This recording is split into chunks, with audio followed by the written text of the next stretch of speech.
Film Fanatics. From the silver screen to your earphones with Alan Azulay and Gal Balaban. All right, welcome back to Film Fanatics, where we talk about the movies that have us obsessed, excited, and inspired. I'm Gal. And I'm Alan. In this episode, we're going to be reviewing Bullet Train, the new Brad Pitt movie from Sony, and we're going to take a look back at Keanu Reeves and Sandra Bullock's Speed from 1994. I love our theme for today's episode, which is just fast transportation vehicles. Exactly. I was wondering that myself when I was watching Speed. I was like, what is exactly the thing? And I was like, oh, yeah, it's two fast community transportation methods. Exactly. Now, usually we don't take a minute to mourn things on this podcast, but we have to mourn the cancellation of the Batgirl movie, which that was sad to hear that happened, because it's so weird what Warner Brothers is trying to hype up their audience more about their future movies very unsuccessfully, and then they do this, which is just very upsetting from every level. As someone who's actually excited for this movie and someone who likes movies, what kind of precedent is this? Yeah, I think both of us mentioned before how much we were excited for this movie. So yeah, it is a bit of a pain. I don't know. It's been a while since this happened. It happened some days ago. We're not recording it right after it happened, so both of us had some time to deal with it, in our own way. But and in the beginning, I was way more angry than I am now. I'm still pretty angry, but I just had some time to think. This sucks, man. There's no easy way. There's no going around this. This doesn't make any sense. It doesn't. I get the whole they're writing it off as a financial, I don't know what it's called, but they're writing it off, and basically they'll get a $20 million tax break from it, right? If they don't release it. That's That's what they're getting. And that's a loophole that they can use only, I guess, for a couple of months after the merger. So it's their one shot of using this trick. And they're using it on Batgirl and on Scoob 2, I think it was. I didn't even know they were making another Scoob. It was almost done as well, I think. And it was going to HBO Max as well. So I did not know that. So they both got scrapped because of this situation. Scoob. But my thought process is even if the movie sucks, because that was their defense, right? They're all over saying that they're not gonna release movies that they don't believe in. And first of all, they made it already, so they clearly believed in it. I get what he means, because it wasn't his regime that made it. The new Discovery regime, from David Zaslav. But it's just a slap in the face of the creators. Imagine working on this movie, yeah. And saying that you don't believe in it and all that, and you would take so much money to fix it and all that. And I think, honestly, they should have, I don't know, maybe just do a 45-day theatrical run, and you would recoup the $90 million. Like that. Even if the movie sucks, even if the movie is the worst movie of all time, it's still a superhero movie, and it would make worldwide at least probably $150-200 million, right? Also, we're living in a world where Morbius came out in theaters. We got 3 Fantastic Four movies, Catwoman with Halle Berry, the 2016 Suicide Squad. Can this really be worse than that? I doubt it. I honestly doubt it. The directors are very talented. I loved their episodes of Miss Marvel. And Leslie Grace is such a fantastic actress. And I feel so bad. I feel horrible for her. This was supposed to be her moment. Yeah. I mean, part of me believes that, I hope this isn't just the optimistic part of me, but part of me believes that this won't last forever. And that maybe there will be a Snyder Cut thing where they'll release it on HBO Max. But the thing is, they can't do that. If they do the tax write-off, this movie can never come out in a way that makes them money. So they're just not ever going to put it out in any way, shape, or form. That's how the write-off works. That's so weird. I mean, maybe like it's not too late. I don't know. Like again, the optimistic part of me wants to say hashtag release Batgirl, hashtag save Batgirl, whatever. Yeah, I agree with you 100%. But the situation is now, like, I understand what they were coming from, kinda, because DC has had way too many shitty movies. So, like, they were probably like, we're done tarnishing the brand. But at the same time, they had, I think, one cut. Oh. And all Don't rough, touch your computer. And all rough cuts in Hollywood are bad. The first cut of any movie, like we've done shorts in university before, right? This can even be compared to that. But like, always your first cut sucks. But also, like, what precedent does this set? Like, now they can cancel. Hopefully, they don't cancel Blue Beetle. I don't think that'll happen. But like now, any studio can just be like, walk into the editing room and be like, no, we don't want to finish your movie because money. Yeah, but at least this tax write-off thing is a temporary merger thing. I don't think studios are allowed to use that willy-nilly. Thank God. Again, I understand the logistics of it from his side. He didn't approve this.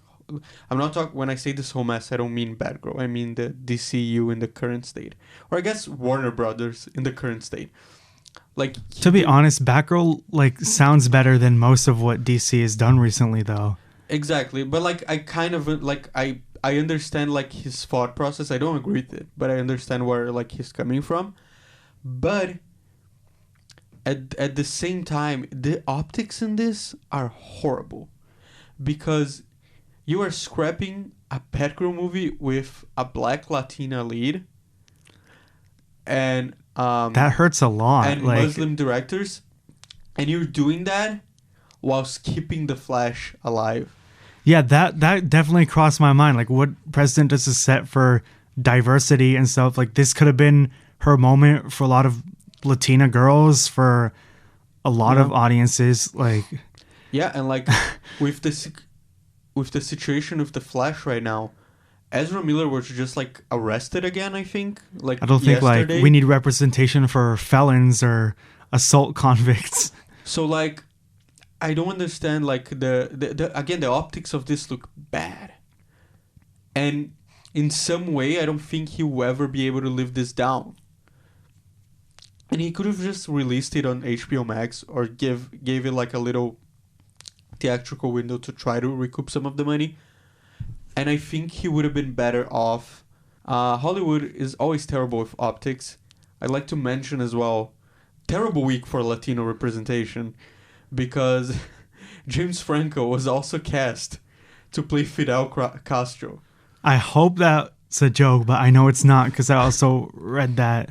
So, terrible week to be Latino. And not to mention James Franco's past. Similar to Ezra Miller. Exactly. Stuff. So, I don't know, man. Maybe we already need a new Warner Brothers leadership. Yeah, it lasted a month. They had a presentation as well, right? Mr. Zaslav put on like a very... Every time I hear his name, I think of the guy from Birds of Prey, like Victor Zsasz. You know, the henchman? Well, a lot of people might agree with you on that. But same dude. But anyway, they put on a presentation. If you're thinking, wow, this is like probably something... If you don't know what I'm talking about...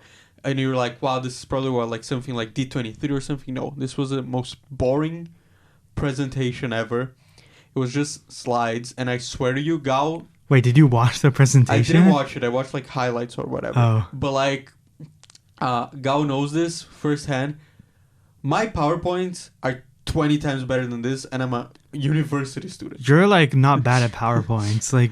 You're always on Canva and shit, making the super stylish PowerPoints. But like they should hire you instead. Exactly. Those PowerPoints were horrible. Not even counting the fact that it had some weird information on it. I think there was a slide. What, like we stand with Ezra Miller or something? There was a slide, I am not joking, that said HBO is male skewed and Discovery Plus is female skewed. I'm not joking. This was written on the fucking PowerPoint. I will, like, literally, I've never heard anyone in my life say, I watch Discovery Plus. Not a male, not a female. And also, like... Are you kidding me? And then, like, let's... Also, like, if HBO Max is male skewed, how do they have, like, 2 seasons of the new Sex and the City special and everything? Yeah, this is BS. I think... I don't know, maybe I'm speaking for you, but, like, for me, HBO Max is my favorite streaming service right now. HBO Max is, like, a freaking blessing. Like, when it launched, it was shit. But, like, now it's one of the best... No, it's so good. Streaming like, it's just the best streaming service right now. It's literally, like, imagine just a streaming service with every single good piece of content. That's HBO Max right now. Exactly. It's, like, quality content. And, like, why are you messing with it? I get it, you're combining HBO Max and Discovery, but why the hell are you laying off 70% of the HBO Max people when, like we said, it's the best streaming service If you want to merge it, just add like a Discovery Channel nature documentary. I don't know what Discovery does. Like, why are they suddenly so relevant? They could do like a little menu, like they have for like DC, Turner Classic Movies, HBO. They could do like a little thing for Discovery. And probably 2 people will click on it a year. Exactly. So like, I honestly don't get this. And they'll have this new streaming service, doesn't have a name, but the rumor is it's going to be something with Warner or WB, which this is the one thing HBO Max has always gotten wrong. Like, it always had a stupid name because HBO Go still exists, HBO still exists. So it was a very stupid... That's also a thing that interests me. Like, why does HBO as a channel still exist when everyone probably just clicks on the shows on HBO Max anyway? No, I think in a lot of countries, they don't have HBO Max. So like... Oh, no, true, but... So like, they use HBO. And like, I don't get why that's the situation in the US or Brazil, for instance, because we both have HBO Max. But like, it's still a thing. You still have HBO channels on both those countries. Either way, it should have never been called that. It should have been called Warner Brothers something or WB something, right? Because it's Warner not just, Max, Warner Hub. Warner I don't Max know. would have been great, and like that's the name of the company. I think the production company that produces the HBO Max stuff. Yeah, I think so. Yeah, but like that would have been better, right? Because you have HBO there. It's a tag, like it's a menu, so like it doesn't make a lot of sense. You will have 3 versions, like Peacock. You never want to hear that something's like Peacock, but that's just the situation that we have on our hands. One free with a lot of ads, like watching TV. One with ads, but not as many ads, so maybe like Hulu, right? And a premium version, which is, I'm assuming, what we're both keeping, which is no ads. Kill me. And I'm assuming the premium version will maybe have the movies earlier, because I think Peacock also does that. Oh yeah, Peacock is basically like it's kind of like having Amazon internationally, where they only have their own content, and anything that's like just like a movie that's from a while ago that's on their catalog, you can't access unless you're in America. So having Peacock not premium is just like you have a couple movies and then everything cool is like for money. Yeah. So whatever, bro. Yeah, exactly. So they're going to combine content from both. I hate this and just keep HBO Max stuff. What does Discovery have though that people want? In the presentation they said a lot about like lifestyle stuff and like about reality shows and stuff like that. Like unscripted shit, basically. Please stop. Yeah, thank you. Please stop. One thing, Why? He said one thing about this new streaming service that got me excited. He's promoting Casey Bloys to oversee it. Casey Bloys is the HBO head. So he's the guy behind everything HBO. Not HBO Max, but just HBO. So he's promoting that guy to like the president of so it won't streaming, suck. basically. So hopefully it won't suck. Okay. Right? Like, that's the one thing that I'm like, okay, that's a very good idea. Okay, so we're praying to Casey Bloys here. Yeah. Don't suck. Speaking of presidents, he's officially making DC its own studio, like Marvel. And also like Marvel, he wants to get like a Kevin Feige type of president, and he wants a 10-year plan. That's all well and good, but I'll see. I'll believe it. Less when I talking, see it. more doing. I'll believe it when I see it. Yeah. It's supposed to be like they're supposed to announce this plan in December. Let's see.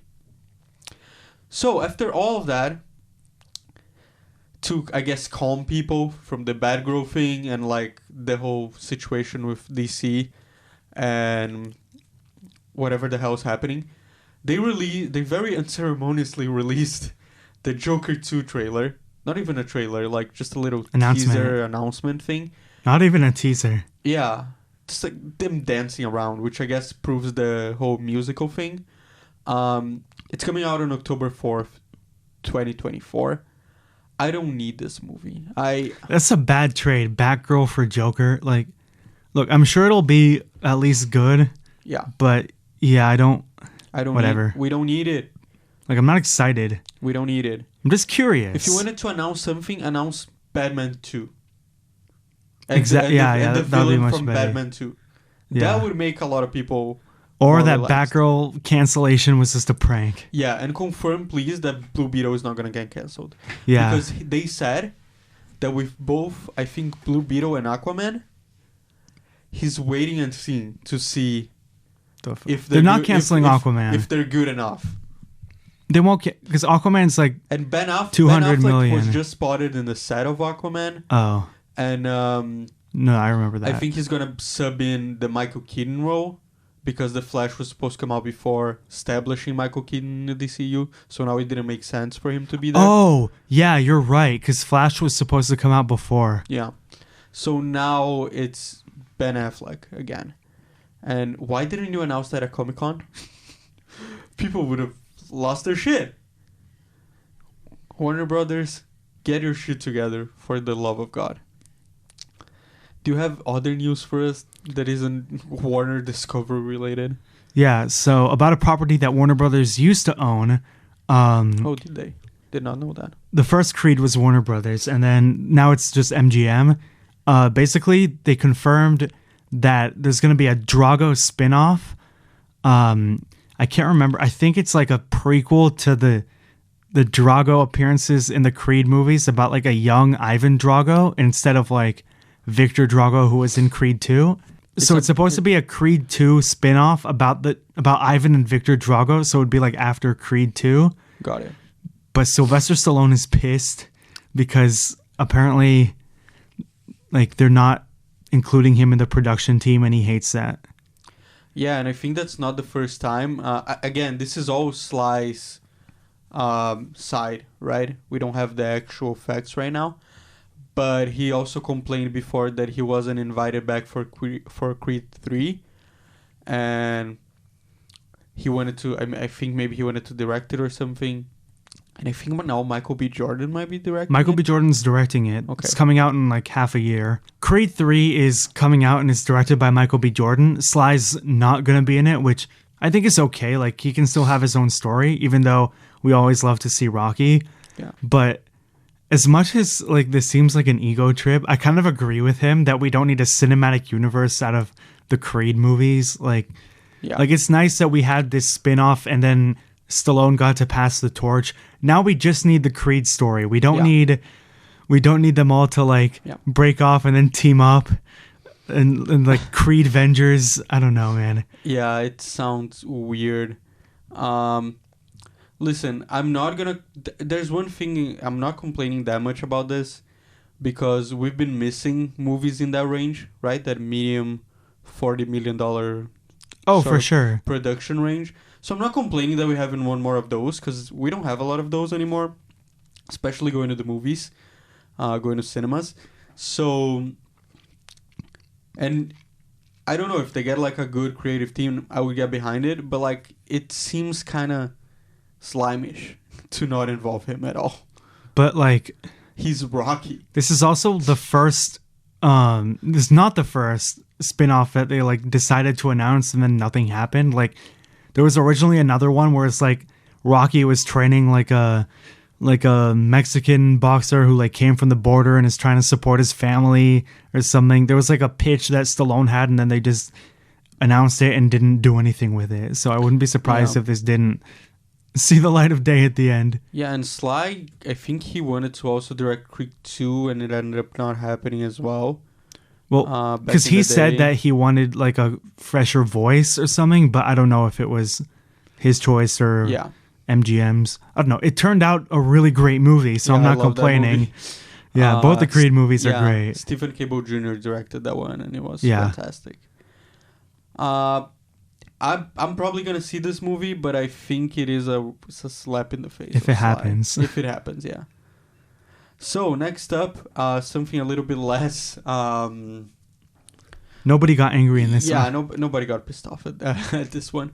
So Leo DiCaprio and Martin Scorsese are tackling together the naval survival movie The Wager for Apple TV Plus. Thank God, I love that streaming service. Don't touch it. Yeah, Scorsese is doing a lot of shit.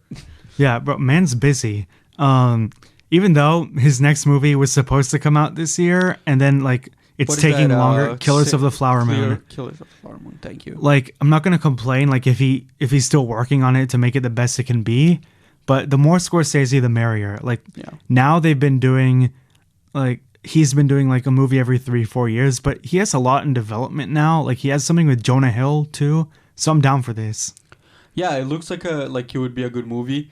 And if Apple's in on it, I'm in on it. We've been through this before. Also, they're collaborating with Paramount on Killers of the Flower Moon, and they're giving it a full theatrical release first. So if that goes well, maybe they could do it for all of Scorsese's Apple movies. Apparently, The Wager, they're also doing that. Oh, yay. So, yeah. And he wanted to do that with Netflix for The Irishman, but at the end, they only did a limited release. Maybe that's why he moved. Ooh. And tough Netflix. And I'll tell you what. Tough on Netflix, because if he wins anything, it's gonna go on Apple's trophy cabinet again. Exactly. Yeah. So even though arguably they should have won for Roma for Best Picture, but that is very. But it didn't happen. Yeah. Okay. Next up, so apparently there's a remake of Working Girl coming out with Selena Gomez, which I guess is a thing. Like, I don't have much to say. Listen, I like that my girl Selena is getting some work off of Only Murders, because she wasn't getting a lot of work before that. So I like that she's getting work. She's a great actress. Also, great childhood witch. Yeah. Top tier. Yeah. And yeah, I'm excited to see her in anything, but I don't like. We're gonna talk about more remakes today, unfortunately, and I don't understand the fascination with remakes that Hollywood has. Working Girl, I've actually watched recently. It's a good movie. Like, it got like 6 Oscar nominations in the 80s. It was with Sigourney Weaver, Harrison Ford. It's like this workplace comedy, but like also like kind of about like women rising in the workplace. I don't know. I feel like Selena Gomez would be fit for like an empowering workplace comedy, but Working Girl does not need a new update. Yeah, it's the same thing if they decided to redo 9 to 5. Especially like without Harrison Ford as the male lead. Why would you redo it? Yeah, and also I think here's an idea, Hollywood. Why don't you make remakes of movies that sucked? And then you can make a better version of it. Yeah, literally like remake a movie that like all the ingredients were there, but just like nobody ended up caring about it, instead of a movie that everyone loves and nobody thinks should be touched. But then again, I'm trying to be more positive this year. You know this. Yeah. So if I'm gonna watch it, and I hope it's great. I'm positive the wrong way, because I said I hope Batgirl still happens, even though it's unlikely. But yeah, what's the next remake that they're making? So this one is a little bit more interesting because it's more of a franchise, right? There's more movies than just one. So a remake is less egregious in that sense. So Jake Gyllenhaal is starring in a Roadhouse remake with Conor McGregor, apparently. So what do you think about that? Good for Conor McGregor. Look, Jake, I'll be there day one. Anything with Jake. I mean, I missed Ambulance. Yeah, Ambulance was also a remake. The Guilty was also a remake of like European movies. Ambulance wasn't very good in my opinion. A lot of people liked it. I haven't watched it. Yeah, but I hate Michael Bay's style, so it didn't work for me. I would probably hate it too then. But yeah, I haven't seen Roadhouse, so I don't have as much to comment, but apparently the original starred Patrick Swayze. So like it's an action movie also. I don't know, like maybe they could do something cool with this, but remakes are very hit or miss. Like either people will say like this ruined the franchise's reputation, or they managed to like reinvigorate it. But with Jake Gyllenhaal, like even if the rest of the movie sucks, at least you can praise the leading man. Listen, do you want me to tell you something that might change your view on this one and make you be like, oh, I'm actually excited about this? Sure. It's being directed by Doug Liman. Okay. Also hit or miss though. But he's great. Yeah. And it's been scripted by the Nice Guys writer, Anthony Baragosi. And I love the Nice Guys. I don't know about you. I love the Nice Guys also. Look, Doug Liman also sometimes hit or miss. But like with a good writer, he can... It wasn't his fault. His last movie was shit, Chaos Walking. But like with a good team and like also not a million delays and reshoots, this could actually be good. And Daniela Melchior from the Suicide Squad is also... Oh, okay, then sign me in. It's also... Yeah, okay, then actually sign me in. Yeah, that's fun. Yeah, that looks like a fun movie. Again, even though we just bashed remakes, I think that's a good one. Yeah. Also, speaking of directors that I like, Jeff Nichols, I don't know if you've seen much from him. He's directing a new movie. It's called The Bike Riders, which I guess like the title is kind of self-explanatory, like a biker gang movie, like Sons of Anarchy, I guess, which I feel like could be good. And it's starring Tom Hardy, Jodie Comer, and Austin Butler. It's the right lead for that, isn't it? For a biker movie to have Tom Hardy in the lead. Yeah. Glad, because like as soon as he got the Venom role, I feel like he was just in a lot less other stuff. So I'm glad to see that he's back in like not Venom movies. But also Jeff Nichols, like he has some really great movies. He did Mud with Matthew McConaughey, Take Shelter with Michael Shannon, Loving with Joel Edgerton, and who else is it? Ruth Negga was the other person in it. He's like really skilled actually. So he originally was going to direct like the Quiet Place spinoff, and then he left it. So I'm glad that he's doing something that's like only his stamp on it. And it's a new movie. Yeah. Isn't that great? And not a remake. Isn't that fantastic? Wait, but it's not a HBO Max or Warner Brothers movie, right? So no chance of it getting canceled? I'm not sure. Oh, okay. Hopefully not. Moving on to our Total Recall review of the week. For those of you who don't know, Total Recall is something that we do not every week, but we try to do it a lot, which is we take an older movie that somewhat relates to the movie that we're reviewing for the week, the new movie, and we review that as well. So this week we have Speed from 1994. I've actually been campaigning to have this movie on Total Recall for a while. You have? Since we started, I think. Maybe. Yeah. So Speed was directed by Jan de Bont, thank you. And it stars Keanu Reeves, Sandra Bullock, Dennis Hopper, Jeff Daniels, Alan Ruck, and Glenn Plummer. And Joe Morton was also in it. Oh, yeah, you're right. And Joe Morton. Great cast. Because I always felt like this was a very mainstream sort of feel of an action movie. But I feel like mainstream in the good way. Like it's something you can turn on with anyone who enjoys movies and just have a really good time. Yeah. It gets corny, though, sometimes. I think the corniest thing... I mean, Keanu Reeves, he can be cheesy. I think that's it. I think most of the corniness comes from him in this movie. And not to bag on him in any way. He's one of my favorite actors. But it does get weird sometimes. Like...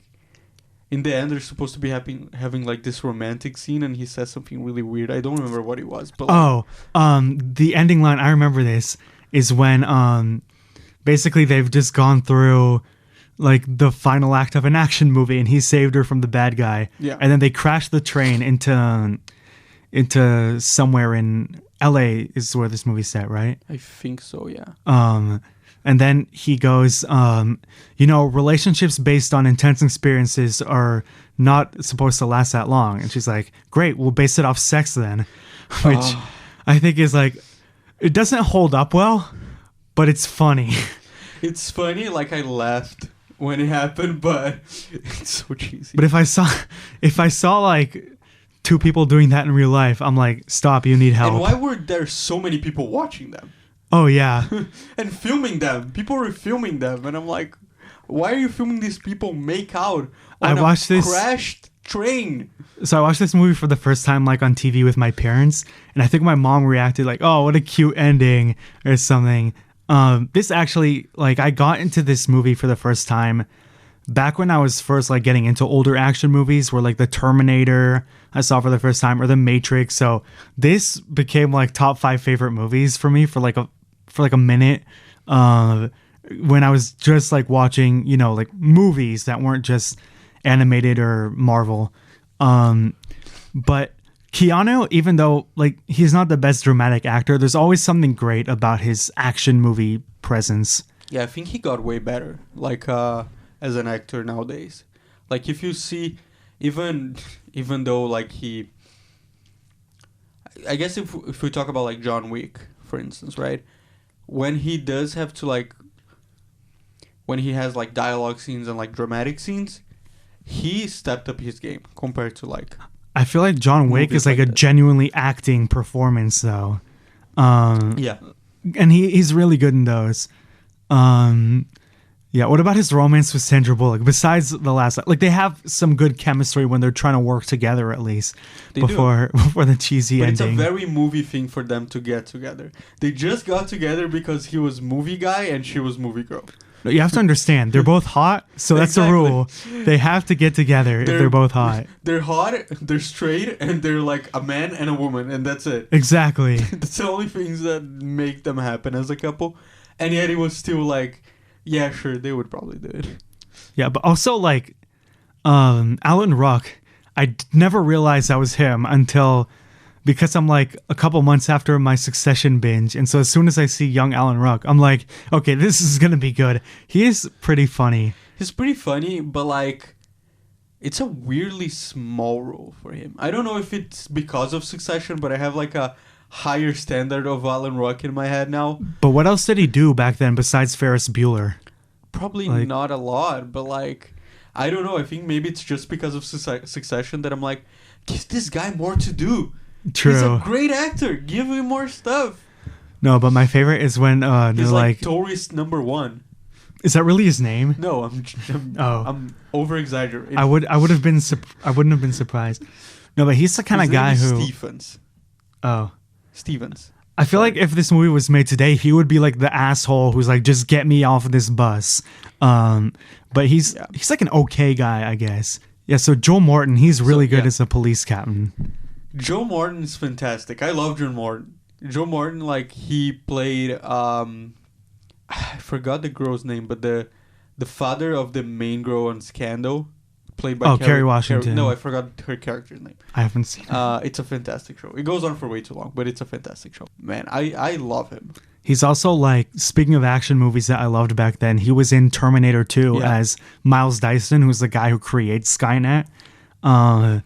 Evidently, like, he's kind of just there to get, like, injured in that movie, but he was also, like, Cyborg's dad recently for, like... Oh, yeah, you're right. I forgot about that. For, like, 2 seconds in the theatrical cut, and then, like, he gets some good stuff to do, actually, in the extended cut. He gets a great arc on Zack Snyder's Justice League. So, yeah, he's good in this movie, for sure. Also, I mean, Jeff Daniels, like... He was in that position where, looking back, I was like, "Oh, they didn't actually give him that much to do." If they made this movie today, he would have also been really good as a police captain. Like if he was like an older actor. Oh yeah, if like they did like Speed 3 for some reason. Yeah, he would definitely be like the police captain, and Keanu would still be a cop. Yeah. After 50 years. It would be like like you know how Ed Harris is to Tom Cruise in Top Gun Maverick, like you should be a 3-star admiral by now. Exactly. So it'd be like you should be the commissioner of the whole city by now, but you're still taking on hijacked buses and shit. Exactly. For sure, if that happens, if that movie happens, this is the plot they're going for. I'm sure of it. Not to mention, I haven't seen it, but apparently they had a horrible sequel, Speed 2 Cruise Control. I haven't seen that either. I haven't seen it, but it's like the same thing but on a boat. And it's with the same cast, right? Sandra Bullock came back. Keanu, I don't think did. Oh, really? So she's the main character in that one. Okay, Jason Patrick was the main character. And Willem Dafoe was in this movie, apparently. Willem Dafoe. Yeah.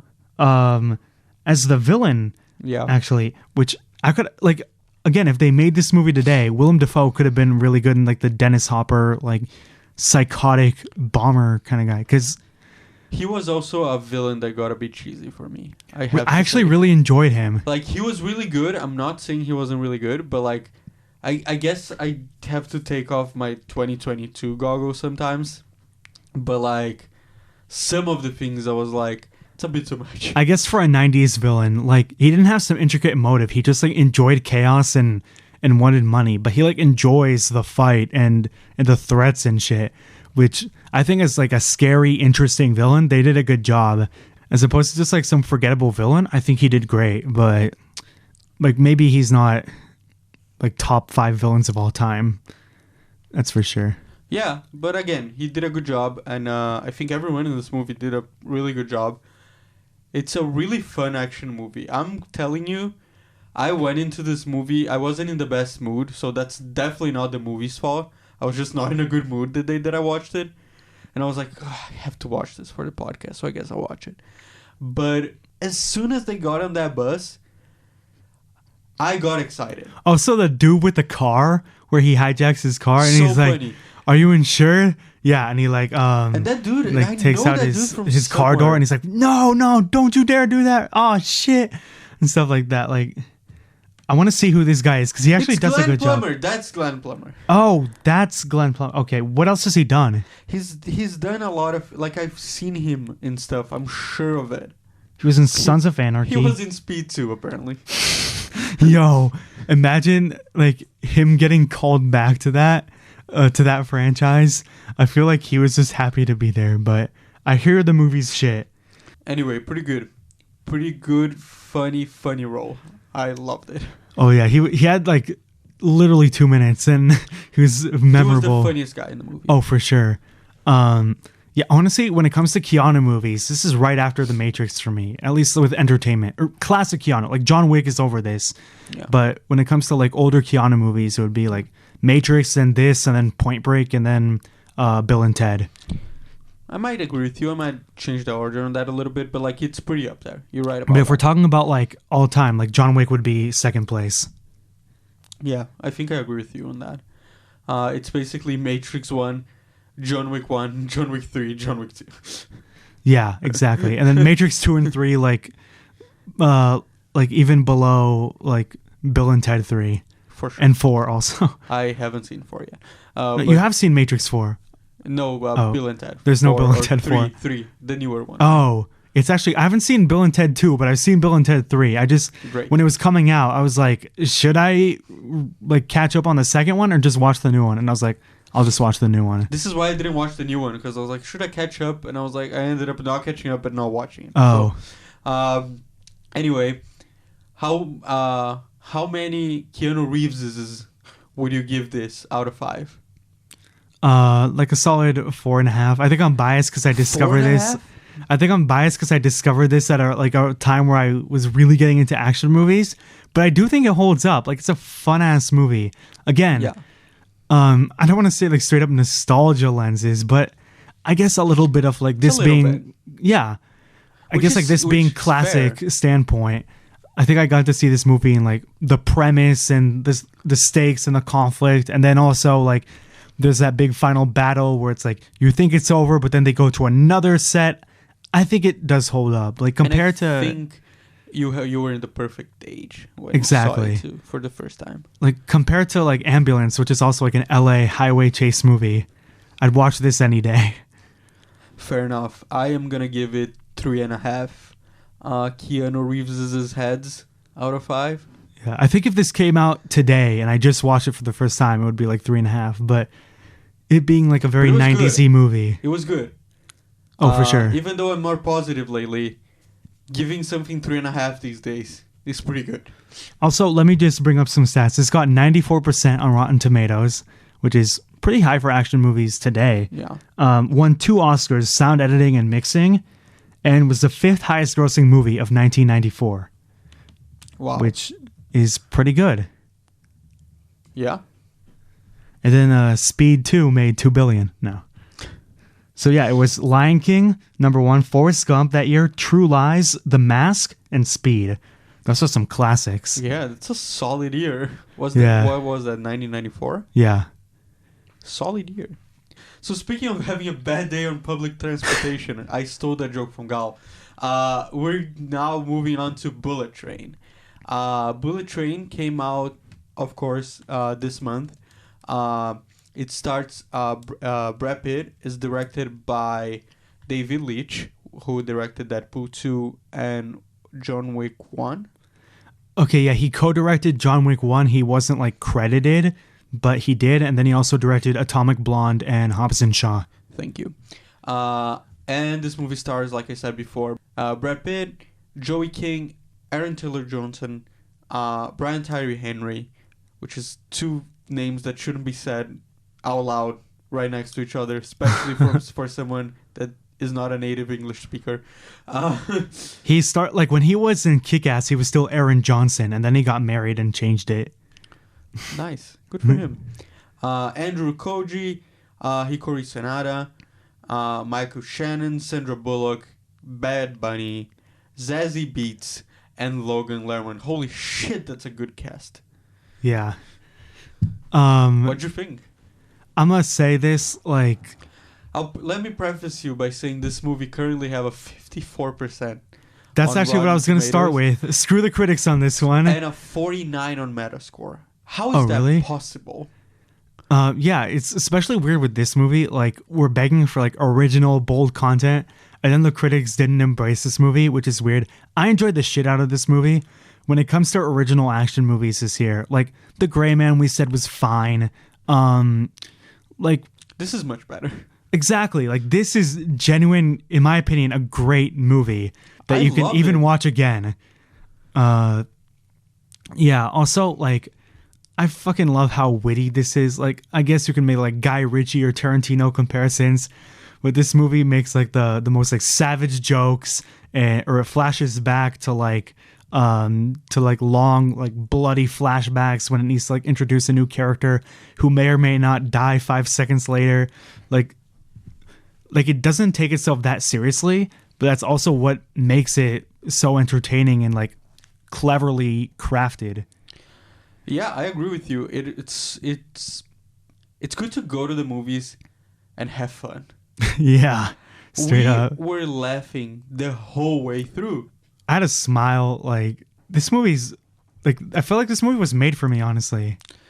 So good. Like, I'm right now on the IMDb page and the trailer's playing, and it's the scene when they're supposed to be in the quiet car of the train, and that scene is so funny. That's honestly top tier humor. And Brian Tyree Henry, I love the guy, but him with a British accent and making Thomas the Tank Engine references, that's like a new level of comedy. Yeah, and how that came back in a more dramatic way, like later on, like I think the comedy is the highlight of this movie, and right after the action scenes, the story flows. You're never bored. Like, even though, like, you're always moving and going from one place to another. A lot of critics were like, yeah, but, like, why did he take you off the train to go to, like, a flashback? Like, why that slowed the movie down? I don't think so. I think... Yeah, I don't think so. It's not like there was a flashback where people were, like, standing in a dark room and talking for 5 minutes. It was like a flashback where, like, 15 plus people get murdered. That was so fun. That was such a fun sequence. Yeah. I have only one criticism of this one. Okay. I did not like Joey King's character. Okay, I started off agreeing with that. I enjoyed her later on.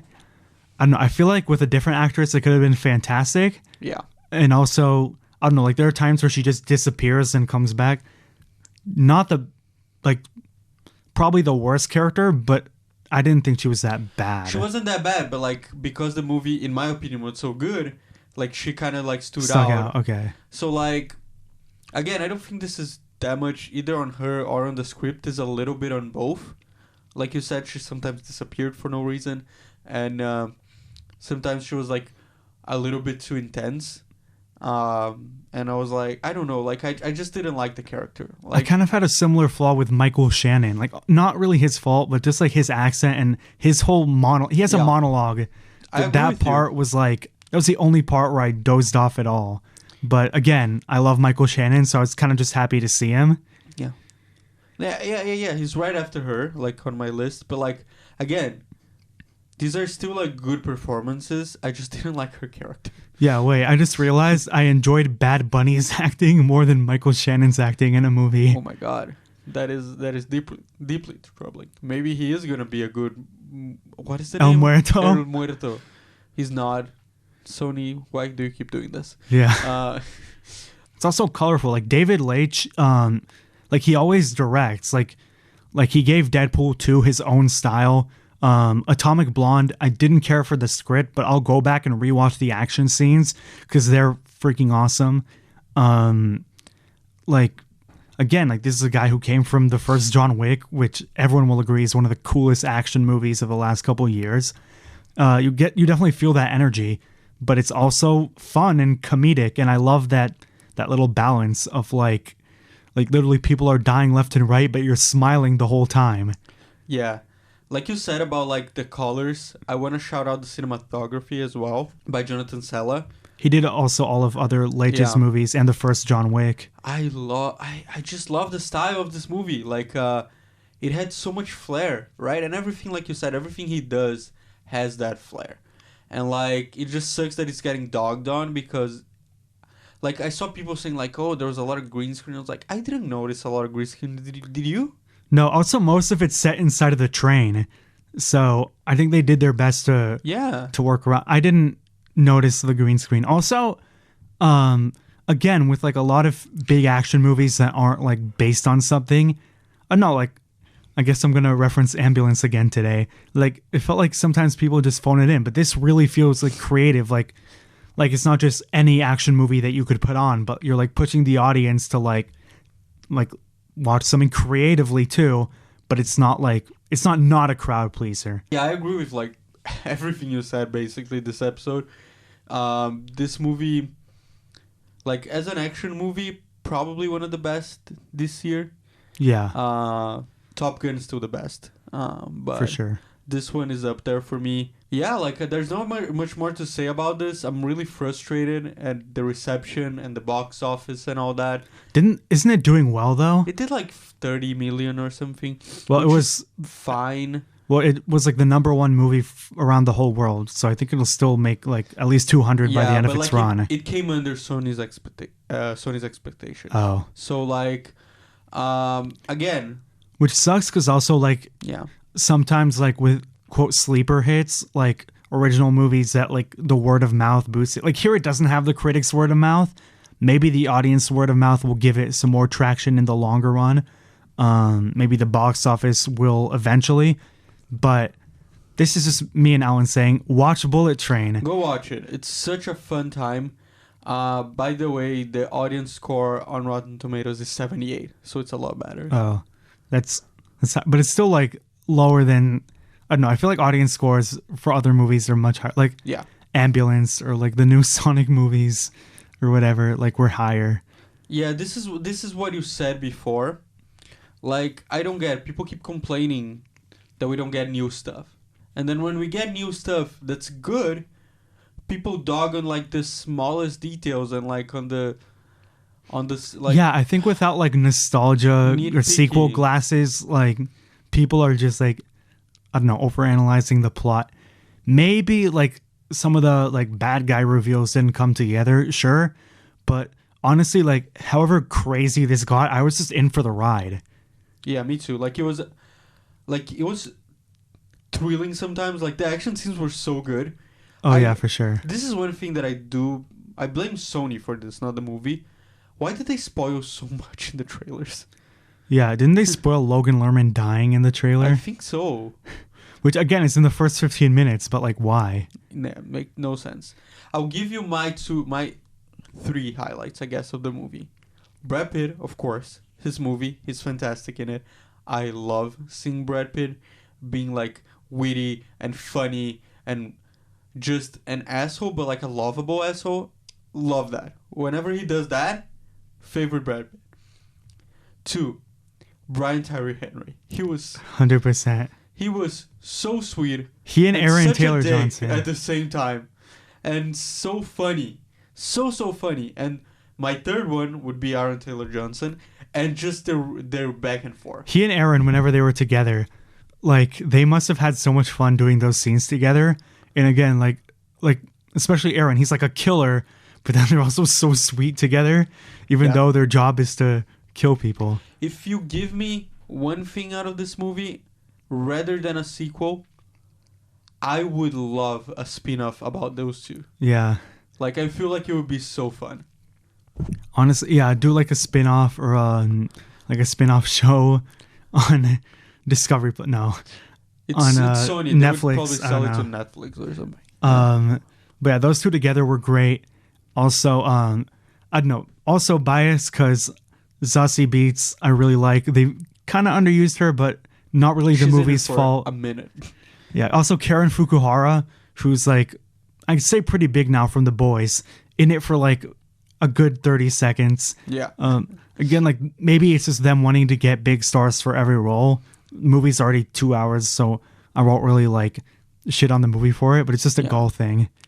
Yeah, Bad Bunny was also only for 2 seconds. So was Michael Shannon. So was also, like Bad Bunny's just going now from like singer to actor. Yeah. No, but like it was such a big thing when he got cast. Yeah. Like people were so like his fans like so excited, and he was there for like a minute. No, but he's good in it though. He's so good in it. He was funny. He was like mi corazón. Like I hope. Like I know that like we're dogging a lot on the Sony movies, but like.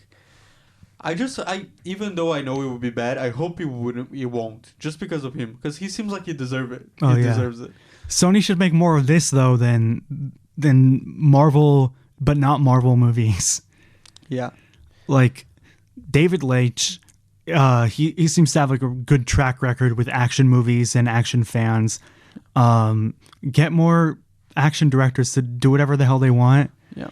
And get Brad Pitt to make us laugh, and we'll be there. Yeah, and just to take us home, I love the story that this guy went from being Brad Pitt's stunt double to his director. Which movie was he a stunt double? Was in Fight Club, was it? I think so. So I love that. Oh, and Mr. and Mrs. Smith also. God bless him. I'm never going to rewatch this movie because I wanted to keep it as a 10 out of 10 in my head. It was that forgettable for me. No, it was my favorite movie when I was a kid. Really? Yeah. Like, I used to watch it, no joke, maybe every month. What do you think of, like, them doing the Donald Glover show remake or whatever? They're, like, doing an adaptation of it. I thought that was that. Is this still happening? I don't know, because Phoebe Waller-Bridge left and they recast her. I don't remember how long ago that was. I would say Don't Touch It is perfect, but I guess... I can't honestly say that because I haven't watched it in so long. We need a Total Recall Mr. and Mrs. Smith. No, we're going to ruin it for me, aren't we? But I'll say that if anyone's going to take over Brad Pitt's role in that movie, Donald Glover is a great choice. That is very correct. I would say they should give him a sequel, but I don't know if they would. That would be a good idea on set. to have a divorced couple. Maybe they have to pretend to be married. That could be part of the movie. Maybe they're divorced in the movie too. Yeah. I would give this movie 4 bullet train cards out of 5. I'm going to go with also 4 assassin movie briefcases of money out of 5. That was better. Damn it. So, yeah. We both agree. 8 out of 10. That's a great... Yeah. It's a great movie. Guys, go watch it. For the love of God. Yeah, honestly, you'll enjoy it. I think my brother's about to watch it too. Like, hopefully people will watch this movie. Like... Have some fun with it. If they don't watch it now, I'm sure they'll discover it when it hits streaming, and they're gonna be like, "Oh God, I slept on that."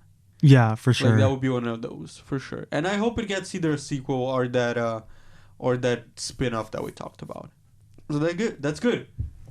Great episode. Guys, if you're listening to it right now, the full, I guess, extended episode where we don't cut anything is going to be on YouTube. That's what you're watching right now, if you're watching it on YouTube. Thank you guys so much for joining us.